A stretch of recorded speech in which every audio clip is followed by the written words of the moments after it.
Hello once more, and welcome to part 4 of our 50s and 60s rock and roll top 40 box that I got for $5 out at the flea market. And if you haven't seen parts 1, 2, and 3, you might want to go back and check them out. But we're going to pick right up here for part 4 with Joe South doing These Are Not My People, which is not a song that I recognize. I don't know Joe.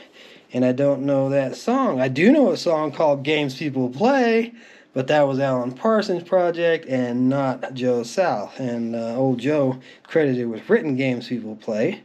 So, yeah, I don't know it. Maybe you do. Here's one that's pretty damaged.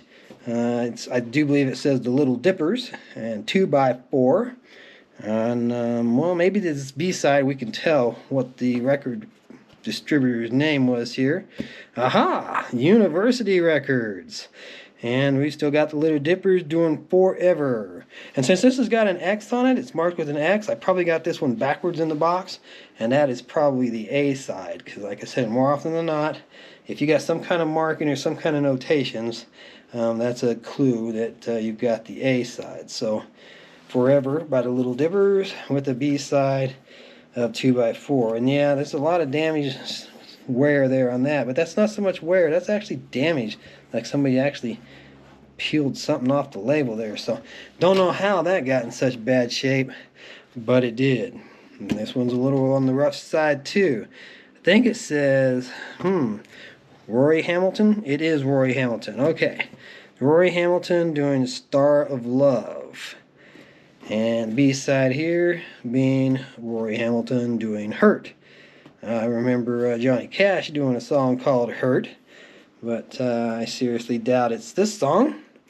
And like I've said, if you watch the previous episodes in this series, we're down to the point where I don't know the artist and I don't know the song, so I don't have a lot to talk about them.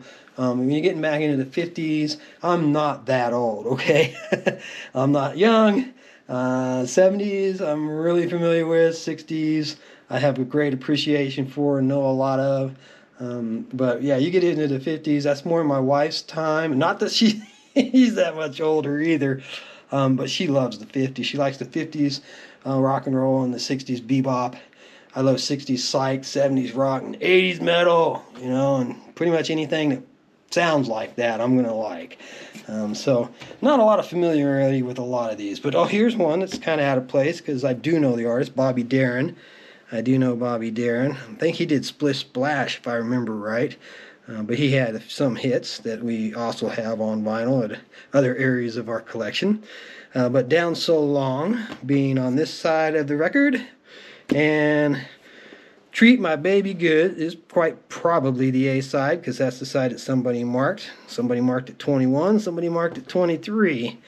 But it's been marked twice, so I would bet you that Treat My Baby Good is the A side of this piece of plastic.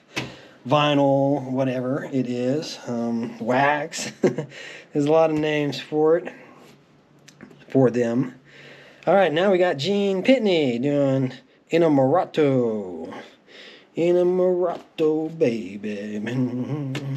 And the B-side, or maybe possibly the A-side, Just One Smile. Somebody did sign their name over there in magic marker. I can't really read the name, but it kind of messes up the distributor's logo, Musicore Records. So, but it's quite probable that this is the A-side, Just One Smile. Gene Pitney is not someone I've ever heard of before.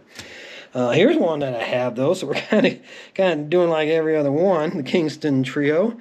I definitely do know the Kingston Trio, but here they've got a song, The New Frontier, from the album The New Frontier, so this is quite possible that it's the A-side. I'm getting it right for a change. But then again, here we've got the numbering. We've got Greenback Dollar. Number 17 from somebody's collection and number 35 from somebody else's, and somebody's cat hair or dog hair or something there. But yeah, Kingston Trio is a band I do know, and if we threw this one on, I might recognize Greenback Dollar. Maybe you do too. All right, next up, London Records. I always like the colors of that. I like bright, colorful things. I like psychedelic things. So these is London labels. I really do like the layout of them, the design of them. It's kind of like geometry there. I used to love doing geometry and, you know, making the dots and measuring things out and drawing all the lines to come up with the geometric figures. That's something I enjoyed a lot as a child. So anyways, the Marmalade doing Reflections of My Life, and the what I presume to be a B-side, Rolling My Thing. Well, they be rolling, they're rolling their thing. Next up, we've got Cliff Furry, I'm not sure about the pronunciation on that. Cliff Somebody with Mark McIntyre Quartet, Joe's Joint. On KEM Records, Kim Records. That's not a label that I've seen or very familiar with, so it's interesting a lot of times just to have a sampling of a different distributor's label. And this is marked as a vocal, comedy vocal, Hawaiian Tale. Okay, so maybe this is a novelty record. This is definitely one I have a strong interest now to go over and throw on the turntable and listen to. But it's a comedy vocal, it says. And this side, I said comedy vocal as well. So we've got Joe's Joint and Hawaiian Tale. And I'm going to put that off to the side because I'm going to be giving that one a spin here real soon. Next up, we got Chuck Willis. Chuck Willis. Wasn't he a game show host? Orchestra and chorus directed by Jesse Stone. Betty and Dupree. Well, it's Atlantic Records, but I don't recognize this title, Betty and Dupree, or the B-side here being My Crying Eyes. Interesting. Next up, we got a seriously damaged label. Hopefully the other side looks better so we can get a good view of the label design itself. Johnny Crawford, Your Nose is Gonna Grow, Pinocchio.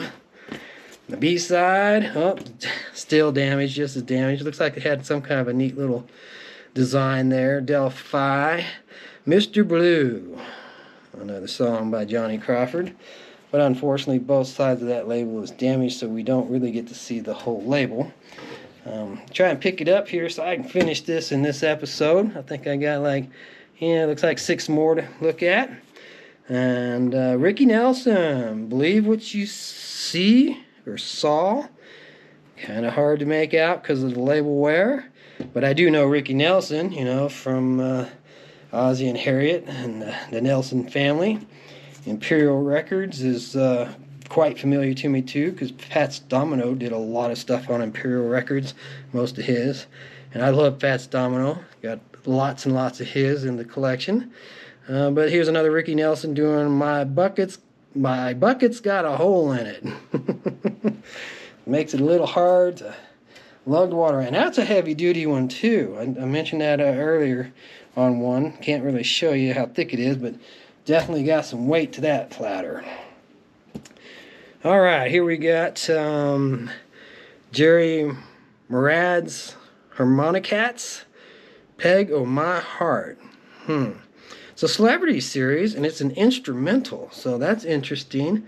It's been reissued, so Peg O' My Heart was popular enough and good enough. Well, the guy that sold me the box told me these were all top 40 hits. So all of these should be popular songs that somebody out there is going to remember.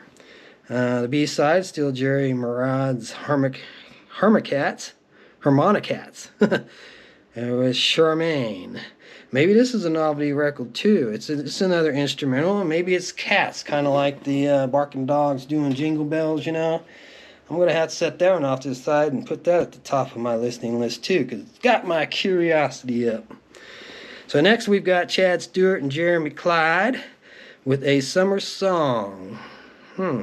Title rings a bit of a bell, but I like that World Artist logo there. Like I told you earlier, I like psychedelic kind of things, and that's pretty cool. That's my kind of geometric, psychedelic kind of artwork that I would get into. But let's see what's on the B side of that one. No Tears for Johnny. Johnny Angel ain't crying for you. Chad Stewart and Jeremy Clyde. Interesting. So next up, we've got We 5. Not the Jackson 5, but We 5. Doing You Were On My Mind. And that's, like I've said previously, probably the A side because Freeman there wrote their name all over it. And the B side here is We 5 doing Small World. But somebody else wrote their name on that side. So looks like we got two different owners here marking their territory. So that makes it a little unsure just which side is the A and which side is the B. But we got two more. And we're going to wrap this box up. Timing worked out pretty good, actually. Pula Clark again. We had one of hers early on, I think in the first episode. I think we had her doing Downtown or something. A Sign of the Times. And the B side, or possibly A side, being Time for Love. Know Me, Guardy Me. So, Pula Clark. There's two more from her, if you're a fan or you know them. And this one I think I do know, actually. I'm not sure why it's the very last one in the box, but it is. Good old Checker Records, home of Chuck Berry. Jimmy McCracklin doing The Walk. Is that the one that goes dun dun dun? They used to dance down the rows, kind of. I'm not sure, but it does ring a bit of a bell. And if I'm wrong, I apologize to Jimmy McCracken and then whoever did the song that I was just humming. But what I believe to be the B-side here being I'm to Blame. So interesting, too, to see a Checker Records on a red background instead of blue. Well, that's chess. I'm mixing up chess and checker here. Checker Records is the one that was Chuck Berry and that I'm thinking of. So, very interesting. Well, that wraps up the 50s, 60s rock and roll top 40s box that we got for $5 at the flea market. Hope you enjoyed that, and we'll be moving on to some other ones that I just scored this last weekend. So I hope you join me for those. Have a great day.